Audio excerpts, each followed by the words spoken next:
তুমি আমাকে কেন মারলেন? মারবেন তো নাজমুলকে। তোকে যে দায়িত্ব দিয়ে গেলাম, দায়িত্ব কি করলি? কি করলি দায়িত্ব? গুরু রাগ টাগ করো না, এ রাকিব মালা দে ভরাই দে। কি গেলা, এই গরমে এদেশে থাকা যাবে না।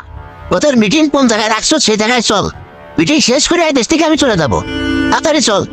গুরু দেশের অবস্থা ভালো না, মানুষজনের সামনে যাওয়া যাবে না, মিটিং করা লাগে এখানেই করা লাগবে। মিটিং কর্ম তো এখানে লোক ব্যবসায়িক খুব। ওই তো আসতেছে গুরু। তাড়াতাড়ি আসবি গো, তাড়াতাড়ি। আজকে শয়তান উচিত শিক্ষা দেওয়া লাগবে, সব শয়তান বাংলাদেশে তারা দেওয়া লাগবে। তোরা কি আলাপ করো? ওদের ব্যাপারটা বুঝতেছি না। মিটিং এ আসার কথা কখন?